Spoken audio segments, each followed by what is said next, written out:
জয় জয়তে সনাতন ধৰ্ম শ্ৰীমদ ভাগৱত গীতা অমৃত তত্ত্ব কথা।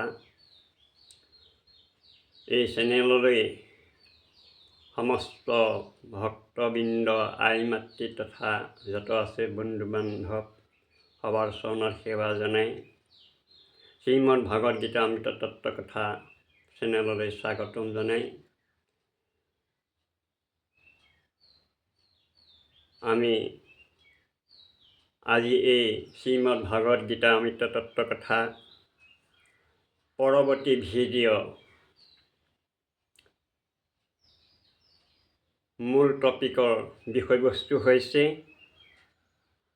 মহাভাৰতত ধৰ্মযুদ্ধ হৈছিল নে? ধৰ্মযুদ্ধ কোনে কৰিছিল?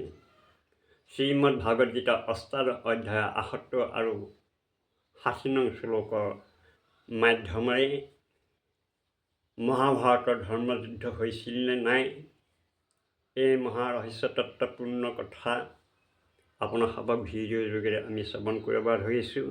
এইখিনি কৰিবলৈ যাওঁতে হয়তো দাসৰ বহুতখিনি ভুল ত্ৰুটি ৰৈ যাব পাৰে, সেয়েহে আগতীয়াকৈ আপোনাৰ সবৰ চৰণত আমি ক্ষমা প্ৰাৰ্থনা বিচাৰিছোঁ।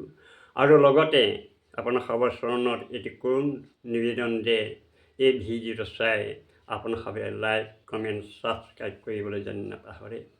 আমি ভিডিঅ' আৰম্ভণিতেই শ্ৰীমদ ভাগৱত গীতা আৰতিয়ে মূল বিষয়বস্তু ভিডিঅ' আৰম্ভ কৰিম।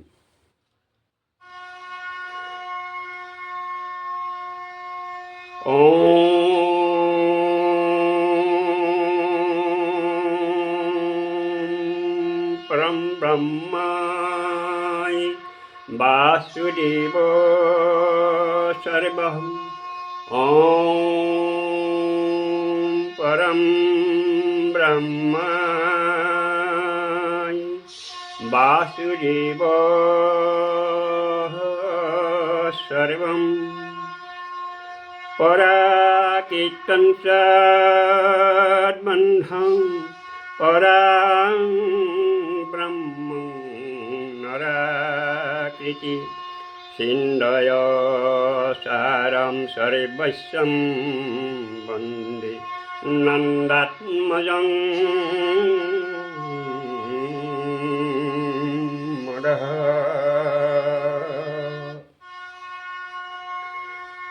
প্রপন্ন পরিযতায় তুতবেন্তু কপানয়ে জ্ঞানমুদ্রায় কৃষ্ণায় শ্রী গীতামৃত দুহি নমঃ। বাসুদেব সুতং দেবং কংসসানুমর্দনম দৈবকী পরমানন্দং কৃষ্ণং বন্দে জগদ্গুরুম। কৃষ্ণং বন্দে জগদ্গুরুম।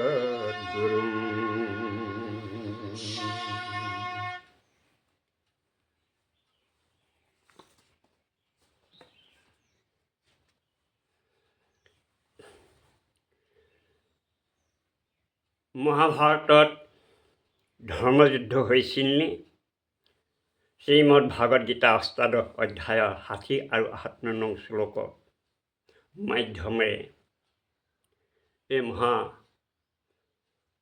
তত্ত্বৰ পূৰ্ণ ৰহস্য কথা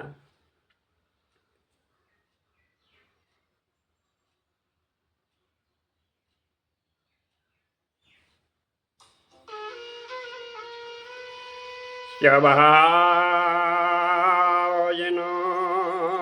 কুন্তেয় নিবদ্ধ হস্তেন কৰ্মণা কৰ্তুম নিঃশ্চসে জন্মহাত কৰিষ্যস্য বসু পিতা।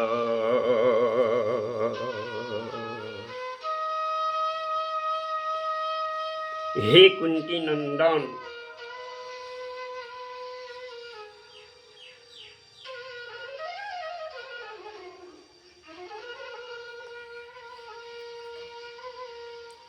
মনুষ্যই নিজৰ উচিত স্বভাৱ কৰ্মৰে বান্ধ খাই থাকে। মনুষ্য নিজৰ উচিত স্বভাৱ কৰ্মৰে বান্ধ খাই থাকে। যি কাৰণত মোহ বৰ্জন হয় তেতিয়া যুদ্ধ নহয়।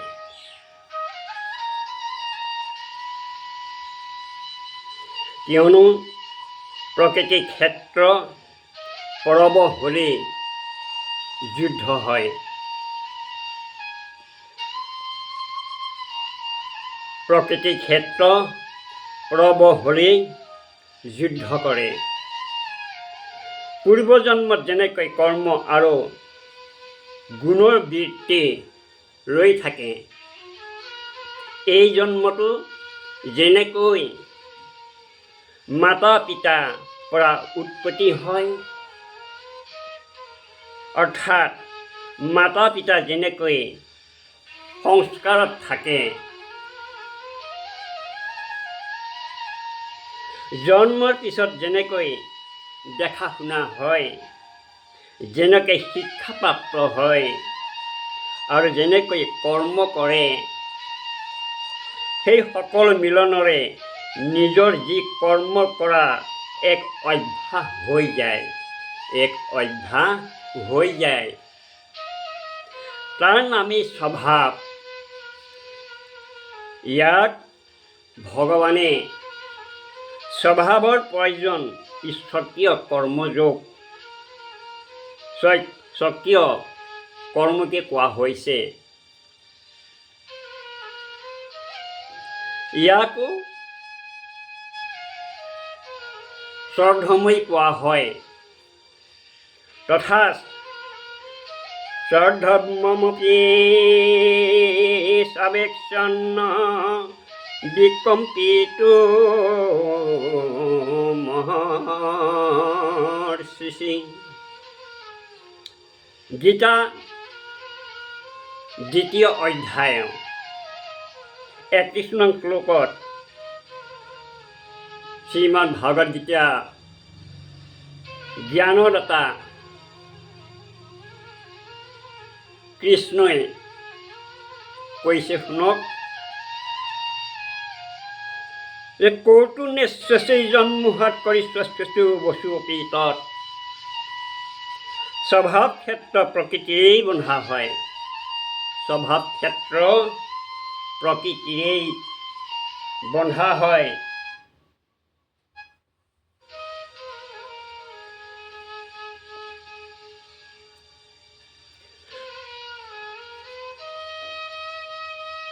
কৌতুনেশ্বচৈজন্মোহাত কৰিশ্বস্যু বসুপি তৎ।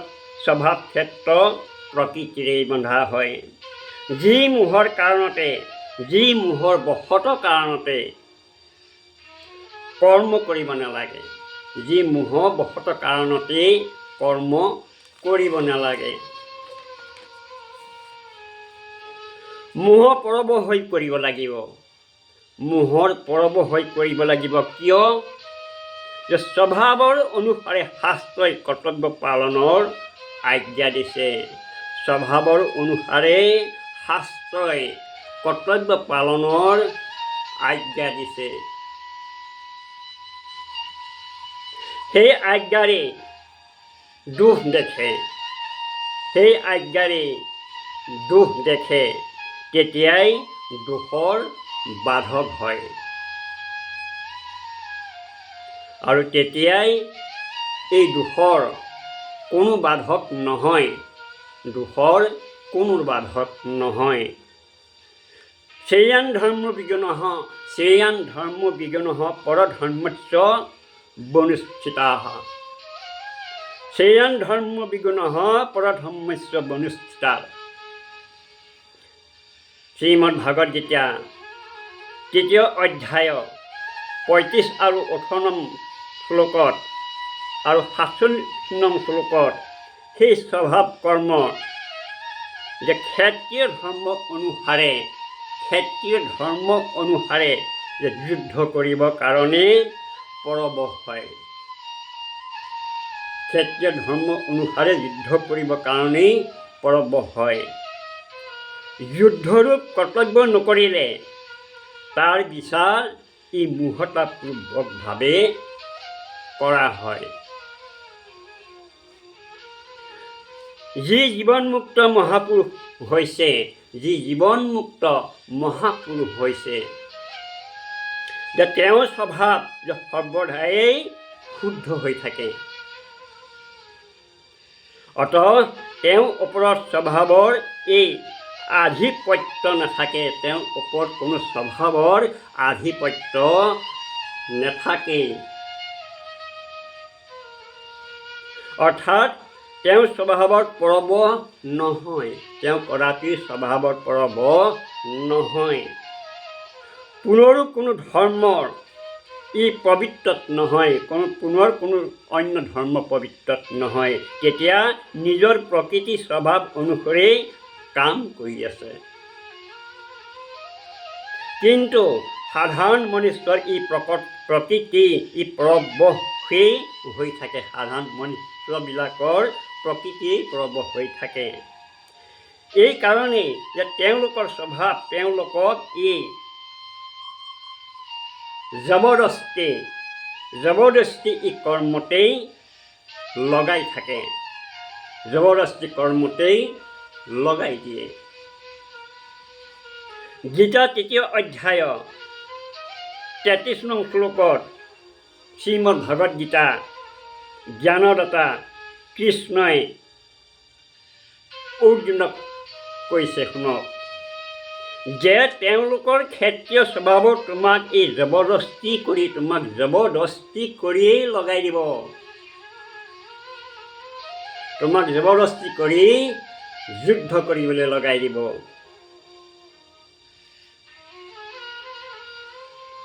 যে তেওঁলোকে ক্ষেত্ৰীয় স্বভাৱৰ এই জবৰদস্তি কৰি যুদ্ধত লগাই দিব, কিন্তু মহাপুৰুষৰ আজ্ঞাৰে সেই যুদ্ধ তাৰ ফলাফল কদাপিও ভাল নহ'ব। কিয়নো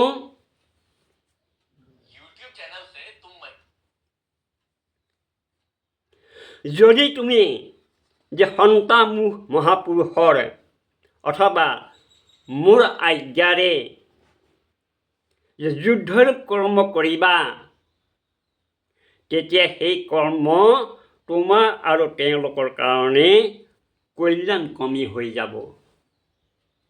কাৰণ শাস্ত্ৰ অথবা মোৰ আজ্ঞাৰে কৰ্ম কৰিলে যে সেই কৰ্ম যি ৰাগ দ্বেষ হয় সেইবোৰ স্বাভাৱিকতেই দূৰ হৈ যাব। কৰ্ম তেওঁলোকৰ ই দৃষ্টি আজ্ঞাৰ মাজত থাকিব লাগে, দৃষ্টি আজ্ঞাৰ মাজত থাকিব, যিহেতু ৰাগ দ্বেষৰ মাজত নহয়, অতঃ সেই কৰ্ম বন্ধন কাৰকো নহয়, কল্যাণকাৰকেই হ'ব। যে প্ৰকৃতিম যান্তি ভূতানি শ্ৰীমদ ভাগৱত গীতা এই ৩য় অধ্যায় ৩৩ নং শ্লোকত যে প্ৰকৃতিং স্বত্বাং ই নিজস্বতে ১৮ আৰু ৪৯ নং শ্লোকত ইয়াৰ স্বভাৱক ই প্ৰবলতাই সিদ্ধ হৈ গৈছে। কিয়নো কোনো প্ৰাণী যিকোনো যোনিতেও ই জন্ম লৈছে, সেইটোক ই প্ৰকৃতিৰ স্বভাৱ তাৰ লগতেই থাকে। আগত তাৰ স্বভাৱ ই পৰম শুদ্ধ হৈ যায়। স্বভাৱতে ই অসংগত হ'লেই তাৰ জন্ম কেনেকৈ হ'ব, কিয় হ'ব তাৰ জন্ম? যদি তাৰ জন্ম হয় যে স্বভাৱৰ ই মুখ্যতাতেই ৰ'বগৈ, কাৰণ গুণসংগ ঐশ্য সৎসংগুনি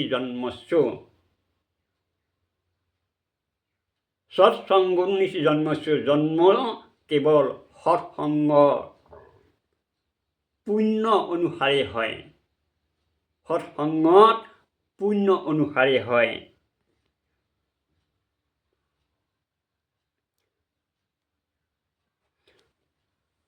আপোনাৰ সবেই শ্ৰদ্ধা সহকাৰে শ্ৰৱণ কৰক, আমি পুনৰ নিবেদন কৰিছোঁ। তেতিয়া এই ভিডিঅ' তাৎপৰ্য ৰহস্য তত্ত্ব কথা সুন্দৰকৈ বুজিব। শ্ৰীমদ ভগৱদ গীতা 3 অধ্যায় 21 নং শ্লোকত কৈছে জ্ঞানদাতা কৃষ্ণই, যেতিয়া স্বভাৱেৰে মুখ্যতা অথবা ই পৰবশতা থাকিব আৰু প্ৰত্যেক ক্ৰিয়া স্বভাৱৰ ই অনুসাৰেই হ'ব, তেতিয়া পুনৰ এই শাস্ত্ৰৰ বিধি নিষেধ ই কাৰ ওপৰত পৰিব, কাৰ ওপৰত প্ৰভাৱ পৰিব? যে মনুষ্যৰ দুৰ্গুণ আৰু দুৰাচাৰীক ই ত্যাগ কৰি ই সৎগুণ সদাচাৰীক কেনেকৈ পবিত্ৰ হ'ব? উপযুক্ত প্ৰশ্নৰ উত্তৰ জ্ঞানদাতা কৃষ্ণই কৈছে যে যেনেকৈ মনুষ্যৰ গংগা প্ৰবাহক ৰোধ কৰিব নোৱাৰে, যেনেকৈ মনুষ্যই গংগা প্ৰবাহক ৰোধ কৰিব নোৱাৰে, গংগাৰ প্ৰবাহতেই উঠিব পাৰে আৰু ফুৰিব পাৰে, যে এনেকৈ মনুষ্যৰ নিজৰ ই বৰ্ণনিষ্ঠিত স্বভাৱক কদাপিও এৰিব নোৱাৰে। যে ভাগৱত প্ৰাপ্তি উদ্দেশ্যৰে সেই ৰাগ দিশত ই ৰহিত, পৰম ই ভগৱত প্ৰাপ্তি উদ্দেশ্যৰে সেই ৰাগ দিশতেই ৰহিত, পৰম শুদ্ধ নিৰ্মল হ'ব পাৰে। তাৎপৰ্য এইটোৱে হয় যে স্বভাৱ শুদ্ধ হ'লে মনুষ্যৰ মাত্ৰই সৰ্বথা ই সবল আৰু ঈশ্বৰতন্ত্ৰ হয়, নিৰ্বল আৰু পৰতন্ত্ৰ নহয়। নিৰ্বলতা আৰু পৰতন্ত্ৰতা কেৱল ই ৰাগ দিশৰ হোৱাতেহে ই প্ৰতীত হয়। এতিয়া এই স্বভাৱৰ ই শুধৰাবৰ কাৰণেই, বেয়া স্বভাৱক কুস্বভাৱক শুধৰাবৰ কাৰণেই ভগৱানে শ্ৰীমদ ভাগৱত গীতাত কৰ্মযোগ আৰু ভক্তি যোগৰে দৃষ্টিতে দুটা উপায় বতাই কৈছে। শ্ৰদ্ধা সহকাৰে শুনিবৰ বাবে আমি পুনৰ নিবেদন কৰিছোঁ।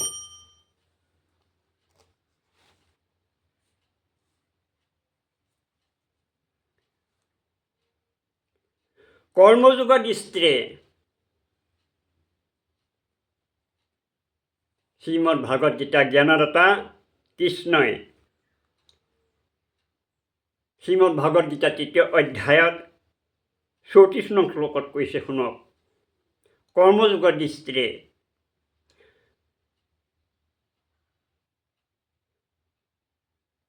ভগৱানে এই শ্লোকত বতাই কৈছে যে মনুষ্যৰ দুৰ্জয় শত্ৰু ৰাগ দেশ, যে অত ৰাগ দেশৰ বশত হ'ব নালাগে। অৰ্থাৎ ৰাগ দেশক লৈ কোনো কৰ্মও আৰু কোনো কৰ্তব্যও কৰিব নালাগে।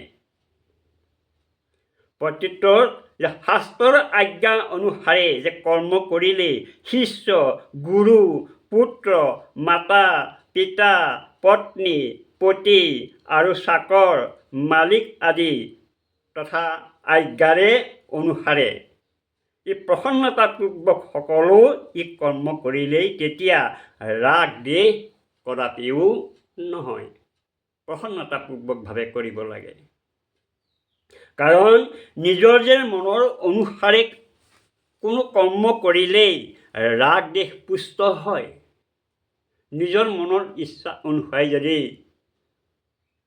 কৰ্ম কৰে তেতিয়া ৰাগ দেশ পুষ্ট হয়, মনৰ পুষ্ট হয়। কিন্তু শাস্ত্ৰৰ আদি আজ্ঞাৰে ই কাৰ্য কৰিলে আৰু তাত কেতিয়াও কদাপিও অন্য নতুন কাৰ্য কৰাৰ মনত আহিলেও শাস্ত্ৰ আজ্ঞা নহ'লে আমি সেই কৰ্ম নকৰিলে তেতিয়া আমাৰ ৰাগ দেশ দূৰ হৈ যাব। আৰু কেতিয়াও কাৰ্য নকৰা মনত আহিলেও শাস্ত্ৰৰ আজ্ঞা নহ'লেতো কাৰ্য প্ৰসন্নপূৰ্বক কৰিলেই আমাৰ ৰাগ দেশ দূৰ হৈ যাব।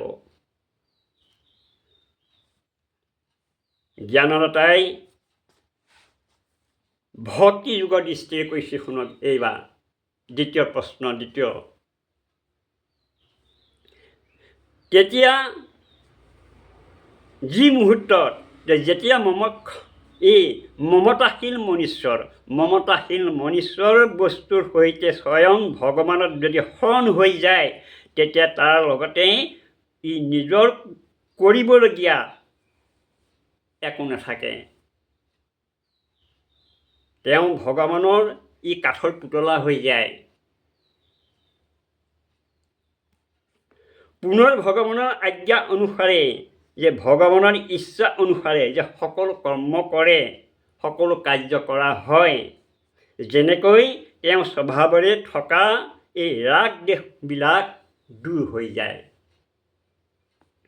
তাৎপৰ্য এইটোৱেই হয় যে কৰ্মযুগত ৰাগ দেশৰ বশীভূত নহৈ কাৰ্য কৰাৰ স্বভাৱ ই শুদ্ধ হৈ যায়।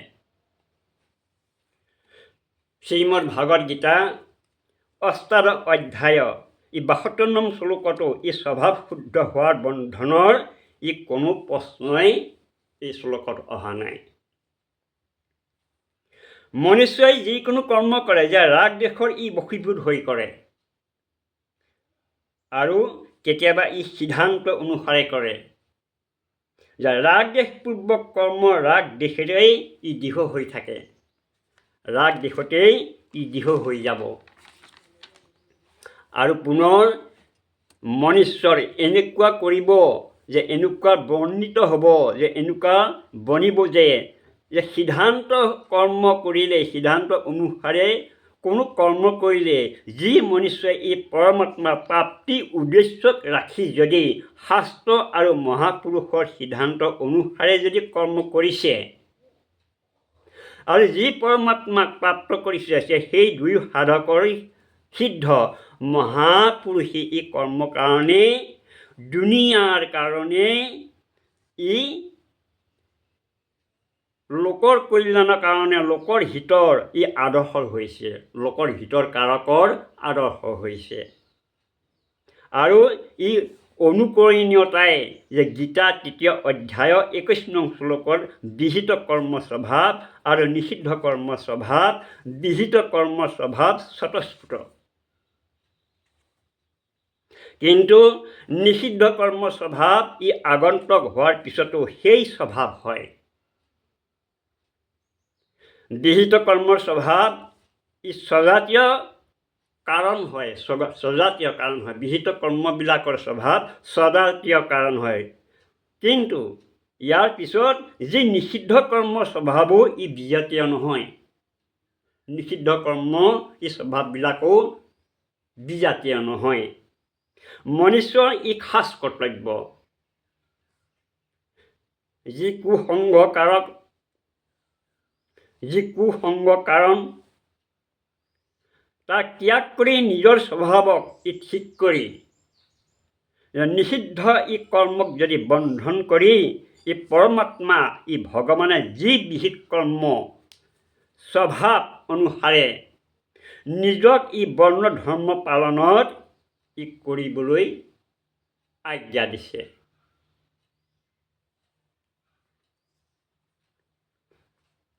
ভগৱান কৃষ্ণই কৈছে যে তেওঁ এইটোৱেই বিচাৰিছে যে কৰ্তব্য মাত্ৰ হৈ তাক বুজিলৈ যুদ্ধ কৰা, অৰ্থাৎ ভক্তি কৰা। মোৰ আজ্ঞাক মানি যুদ্ধ কৰা আৰু যুদ্ধ তাৰ কাৰণেই কৰিব লাগিব, যুদ্ধ তাৰ কাৰণেই কৰিব লাগিব যে মোৰ আশ্ৰয় নল'লে তোমাৰ অহংকাৰ হ'ব। মোৰ আশ্ৰয় নলৈ যদি কোনো কাৰ্য কৰা, যদি কোনো যুদ্ধ কৰা অৰ্থাৎ ভক্তি কৰা, যে তোমাৰ অহংকাৰ বাঢ়ি যাব। যদি মোৰ আশ্ৰয় লৈ মোৰ আজ্ঞা অনুসাৰে ভক্তি কৰা, কৰ্ম কৰা, যুদ্ধ কৰা, তেতিয়া তোমাৰ কদাপিও অহংকাৰ নহয়, সেই অহংকাৰ দূৰ হৈ যাব, মই দূৰ কৰি দিম। যেনেকৈ বিহিত কৰ্মৰ ই বন্ধন হয়, কিন্তু মোক আশ্ৰয় ল'লে তোমাৰ অহংকাৰো নহয় আৰু বন্ধনো নহয়, আৰু তুমি প্ৰকৃতি পৰবশো নোহোৱা। যেনেকৈ প্ৰকৃতিও ই মহান শুদ্ধ হয়, এয়া জ্ঞানী মহাপুৰুষো যেতিয়া প্ৰকৃতিৰ অনুসাৰে ক্ৰিয়া কৰিছে, প্ৰকৃতিৰ ই পৰবশ হোৱা নাই, তেনে মনুষ্যই প্ৰকৃতিৰ বিৰুদ্ধ কৰ্ম কেনেকৈ কৰিব পাৰিব?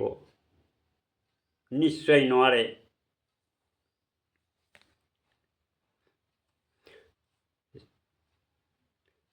যত্ৰ যোগীশ্বৰং কৃষ্ণং যত্ৰ প্ৰাৰ্থী ধনুধৰঃ তত্ৰ শ্ৰী বিজয়ো ভূমি ধোৱা ভূৰ্তি ধোৱা তত্ৰ শ্ৰী বিজয়ো ভূৰ্তি ধোৱা নীতিমূৰ্তিমম। য'ত যোগেশ্বৰ ভগৱান শ্ৰীকৃষ্ণ অৰ্জুন আছে, য'ত গান্ধীদাৰী ধনুৰ্ধৰ অৰ্জুনো আছে, তাতেই শ্ৰী বিজয়, এই শ্ৰী বিভূতি ই অচল নীতি হয়, তাতেই শ্ৰী বিভূতি অচল নীতি হয়। এয়া ভগৱানৰ নিজৰ মত। সঞ্জয়ে কৈছে যে সঞ্জয় ধৃতৰাষ্ট্ৰক কৈছে, কি কৈছে শুনক, যে হে ৰাজন, য'ত অৰ্জুন এই অৰ্জুনক সংৰক্ষণ কৰিবৰ বাবে, তেওঁ সম্পত্তি দিবৰ বাবে ই সম্পূৰ্ণ যোগী মহান ঈশ্বৰ, মহান বলশালী, মহান ঐশ্বৰ্যৱান, মহান দিব্যৱান, মহান বিদ্যাৱান, মহান চতুৰ ভগৱান শ্ৰীকৃষ্ণ, আৰু য'ত ভগৱানৰ আজ্ঞা পালন কৰিবৰ বাবে, যে ভগৱানৰ প্ৰিয় সখা, ভগৱানৰ আজ্ঞা পালন কৰিবৰ কাৰণে ভগৱানৰ প্ৰিয় সখা অৰ্জুন,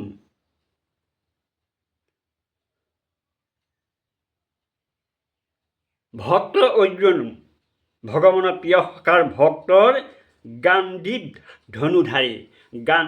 ধনুধাৰী অৰ্জুন আছে। যে সেই পক্ষতে শ্ৰী বিজয়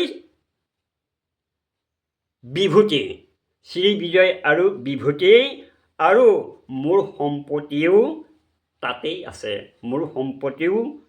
আছে, যে ভগৱানে যেতিয়া অৰ্জুনক দিব্য দৃষ্টি দিছিল,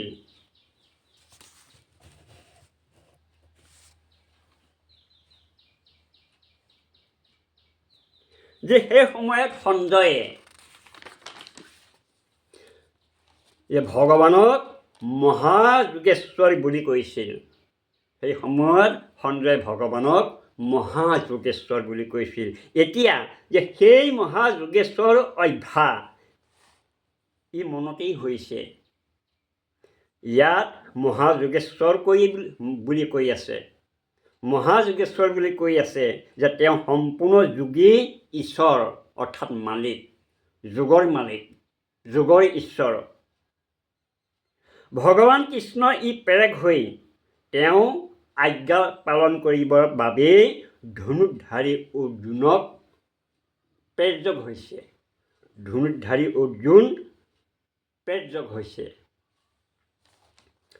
শ্ৰীমদ ভাগৱত গীতাত যে ভগৱানৰ কাৰণে এই মহাযোগেশ্বৰ, যোগী ঈশ্বৰ আদি এই শব্দ প্ৰয়োগ হৈছে। ইয়াৰ তাৎপৰ্য হয় যে ভগৱানে সকলো যোগী এই শিকাবৰ কাৰণে, শিকাবৰ বাবে ই যোগৰ ই স্বতঃসিদ্ধ ৰূপ, যোগৰ স্বতঃসিদ্ধ ৰূপ ই স্বতঃস্ফূৰ্ত হৈ পৰিছে যে সকলো জানোতাই, যে এই সকলোবিলাক জানোতা ঐশ্বৰ্য, সৌন্দৰ্য, মাধুৰ্য আদি এই যিমানেই বৈভৱশালী গুণ হয় যে ভগৱানতে ই নিত্য হৈ আছে। যেনেকৈ পিতাৰো পিতা, এই পৰম্পৰা ই জন্মতেই ই অন্ততেই হৈ গ'লে, পৰম্পৰা যদি অন্ত হৈ গ'লে পৰম পিতা পৰম মাত্মাতেই সমাপ্ত হৈ যাব। প্ৰথম অধ্যায়ত যেতিয়া এই যুদ্ধ ঘোষণাৰ প্ৰসংগ আহিছিল, যেতিয়া যুদ্ধ ঘোষণা এই প্ৰসংগ আহিল, তেতিয়া কৌৰৱৰ পক্ষত যে প্ৰথম আগতেই ভীষ্মই শংখ বজালে। ভীষ্মই শংখ বজালে সেইটো উচিত আছিল যে, কিন্তু ভগৱান কৃষ্ণইতো এই পাণ্ডৱ সেনা সাৰথি হৈ সকলোতকৈ প্ৰথমে শংখ বজাইছিলে। শংখ বজাই ই যুদ্ধ ঘোষণা কৰিলে।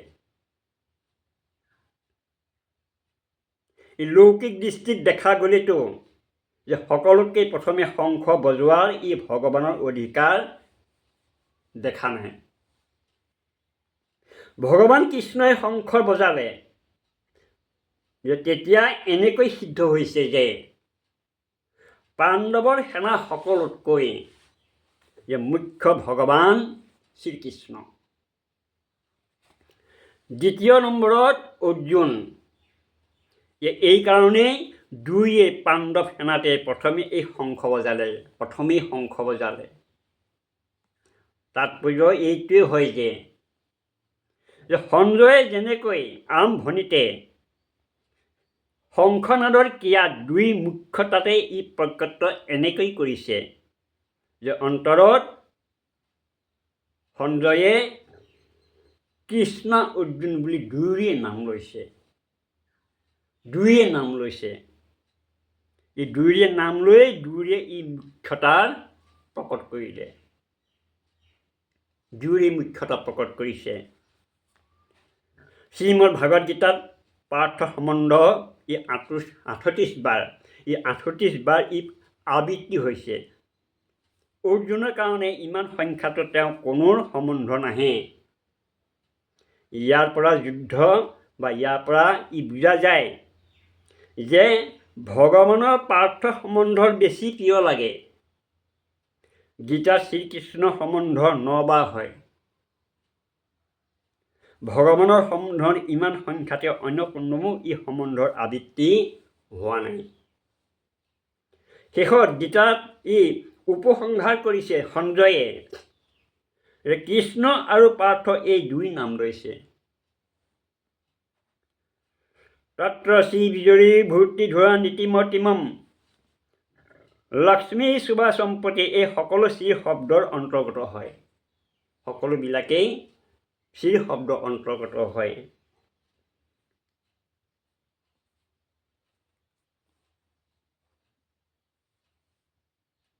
যেতিয়া শ্ৰীপতি ভগৱান শ্ৰীকৃষ্ণ তাতেই শ্ৰী থাকেগৈ যে বিজয় নাম অৰ্জুনেই হয়। আৰু সুৰবীৰতা আদিও যত বিজয় ৰূপ অৰ্জুন হ'ব, তত ই সুৰবীৰতা উৎসাহ আদি শাস্ত্ৰৰ ঐশ্বৰ্য থাকিব।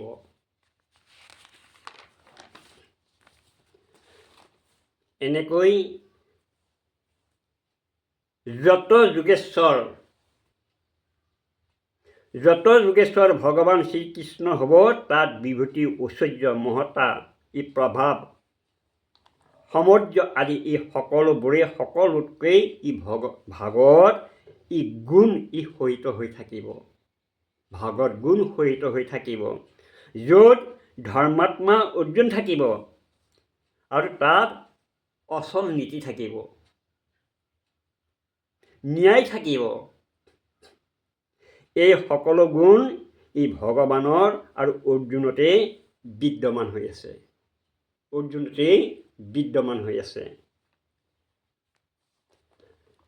সৰ্বদাই যে উপযুক্ত যে দুই বিভাগ, এই দুই বিভাগৰ মুখ্যতা ল'বৰ কাৰণেই, ল'বলৈ গ'লে, ল'বৰ বাবে যদি যোগেশ্বৰ শ্ৰীকৃষ্ণ আৰু ধনুৰ্ধাৰী অৰ্জুন য'ত থাকিব, তাত অনন্ত সৌন্দৰ্য আদি দিব্য গুণবিলাক থাকিব। তাত অনন্ত সৌন্দৰ্য, অনন্ত দিব্য গুণবিলাক থাকিব। ধৃতৰাষ্ট্ৰৰ বিজয়ৰ ই গুহাটী। ধৃতৰাষ্ট্ৰৰ যি বিজয়ৰ আদি ই গুহাটী, অৰ্থাৎ গুহত্তৰ, গুহাভি, অন্ধকাৰস্য, আন্ধাৰ সদৃশ, গুহগৰ্তক। এই সন্ধিৰূপতে যি গ্ৰহণ কৰে, তেনে সন্ধিৰূপক যি গ্ৰহণ কৰে, যে তাৰ উত্তৰ এই সঞ্জয়ে সম্যক ৰীতিয়ে দি গৈছে। কেনেকৈ? তাৎপৰ্য এইটোৱে হয় যে পাণ্ডৱ পুত্ৰৰ বিজয় নিশ্চিত। পাণ্ডৱ পুত্ৰৰ বিজয় নিশ্চিত, ইয়াত কোনো সন্দেহ নাই। জ্ঞানযজ্ঞ সম্পন্ন প্ৰীতৰে এই পাৰ্থ সাৰথোঃ অংগীকাৰো তো তৎসব্যৈ মুকুন্দে ভক্তবৎসলঃ নেত্ৰভেদে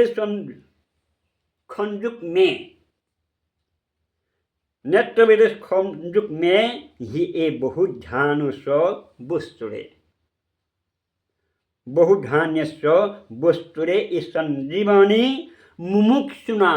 সঞ্জীৱনী মুমুক্ষুণাং মাধৱং পূৰ্ণতা মৃয়াৎ। ওম তৎসৎ।